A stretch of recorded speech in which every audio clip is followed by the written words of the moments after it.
Avec Thomas Hill et avec ce matin Olivier de Benoît. Et alors bien évidemment, Olivier de Benoît, comme on a parlé de Michel Drucker, j'ai reçu un petit texto de Michel qui me dit « Olivier peut-il me donner des nouvelles de sa belle-mère ?» Il est obsédé par ma belle-mère, il veut choper ma belle-mère. Ça deviendra à ce moment-là mon beau-père. Oui, mon beau-père Michel Drucker. Mais effectivement, il y a. Non, mais c'est vrai que j'ai une grande histoire. Ça le fait marrer parce que comme il n'a jamais vu ma belle-mère, et donc c'est une espèce de mythe que j'ai créé à travers un ou deux sketchs. Voilà, mais en tout cas, je lui en donnerai en privé. Voilà. Bon, et on l'embrasse évidemment, Michel Drucker. Et alors, c'est vrai que vous en parlez de votre belle-mère aussi dans votre spectacle, après le triomphe de votre spectacle, le petit dernier, que vous avez joué quand même 300 fois devant plus de 125 000 téléspectateurs d'ailleurs, mais ce qui est quand même colossal. Oui, et je le dis, j'ai été déjà diffusé 2 fois sur C8, quand une fois sur C8, une fois sur C-Star, je reviens en prime sur C8 vendredi, le petit dernier, donc ça va être diffusé. pour les voilà. Très bien. Donc j'attends avec impatience, j'espère qu'il y aura du monde, mais c'est un spectacle que j'ai adoré jouer. Adoré. Et là, vous revenez avec un nouveau spectacle, ça s'appelle Le droit au bonheur. Et bien donc, voici un aperçu en 45 secondes chrono. J'ai 50 ans de mariage, 20 ressentis 50. Avec ma femme, on s'était dit qu'on allait faire un enfant jusqu'à ce qu'on en aime un. Et au bout du 4e, on s'est dit c'est pas notre truc, on préfère l'acrobranche. Une personne sur 3 décroche son téléphone alors qu'il est en train de faire l'amour. Allô ? L'autre jour ça sonne, c'était ma femme. Récemment, ma femme m'a quitté. Je lui ai dit, si tu pars pour chercher un autre homme, tu retrouveras jamais un type comme moi. Elle m'a dit, c'est l'idée. J'ai écrit une lettre d'amour à ma femme. Madame, c'est peut-être trop affectueux, non ? Ma fille a ramené un mec à la maison. Alors je lui dis, tu as déjà fait le coup avec le Labrador, c'est encore ta mère qui va devoir s'en occuper. L'efficacité d'Olivier de Benoît, marié depuis 20 ans, ressenti 50, elle est terrible cette phrase, et en même temps elle parle à beaucoup. Mais bien sûr, je suis moi-même marié depuis 20 ans, on sent l'âge. Je peux pas m'empêcher de me sentir solidaire. Il y a un truc que je raconte dans le spectacle, et je sais pas, vous êtes marié depuis combien de temps? 20 ans. 20 ans, parce qu'il y a un moment donné, j'explique, je prends 3 secondes parce que j'en parle dans le spectacle, c'est qu'à un moment donné, les gens, quand ils sont mariés depuis longtemps, ils ont plus besoin de se parler pour se comprendre. C'est vrai. Ouais. Et je le dis dans le spectacle, c'est une forme de télépathie. Ouais, et donc je savais pas, parce que peut-être un avantage, je savais pas. Donc l'autre soir, je suis rentré chez moi, je me mets sur ma couette, il y a ma femme qui dit, il faut absolument que je te raconte ma journée. Ce matin, j'étais avec ma mère, je lui dis, on va le faire par télépathie. Et puis j'étais prêt à faire un gros câlin, elle m'a dit, ouais, on va le faire aussi par télépathie. C'est le problème. Vous avez 4 enfants, le petit dernier, il a 6 ans maintenant, c'est ça, ouais, je crois. Mais il parle toujours pas, là. Il parle toujours pas parce que je dis qu'effectivement, comme notre second nous saoule à chaque fois qu'il ouvre la bouche, on a décidé de pas lui apprendre. Voilà, comme ça, ouais, c'est tranquille.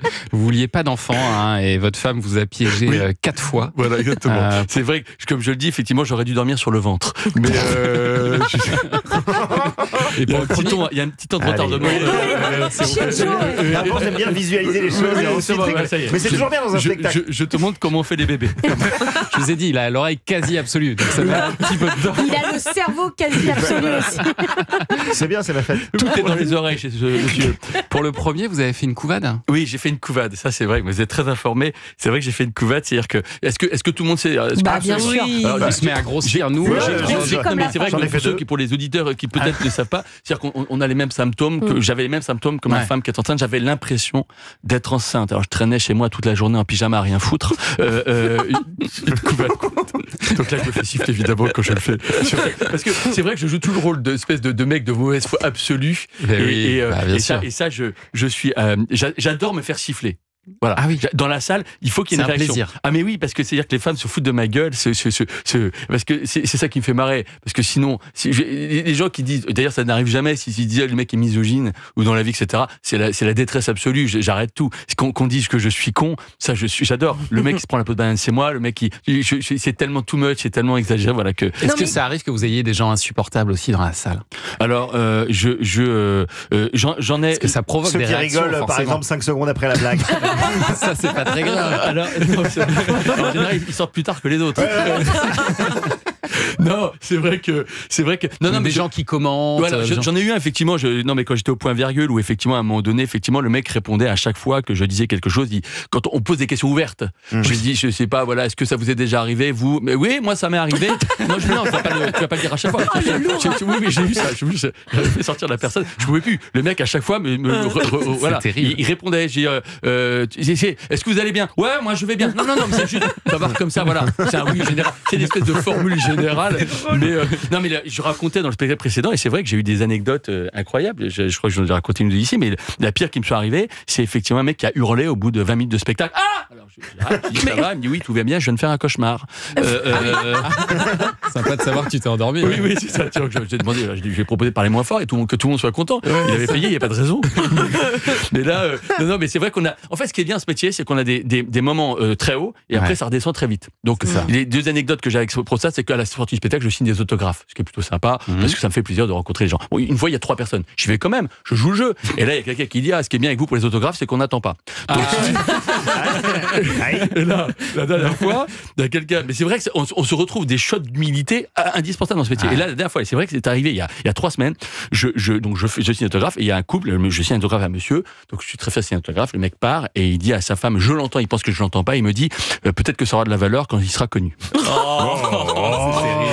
C'est pas ça, mais non, c'est pas ça, mais c'est génial parce que ce sont des bouffées vivifiantes. On est une cerise sur le gâteau. On n'est jamais grand chose. Et quand on pense l'être, voilà, on nous le rappelle très vite. Le droit au bonheur, c'est votre nouveau spectacle à voir en ce moment. C'est au Théâtre de l'Européen à Paris. On va continuer à en parler. Et puis on va parler série dans un instant avec Héloïse. Oui, on continue à parler un peu de bonheur avec une série sur un psy qui a bien besoin d'un psy. Ça s'appelle Shrinking. Ouais. Yes. Vous l'avez vu? Saison 2.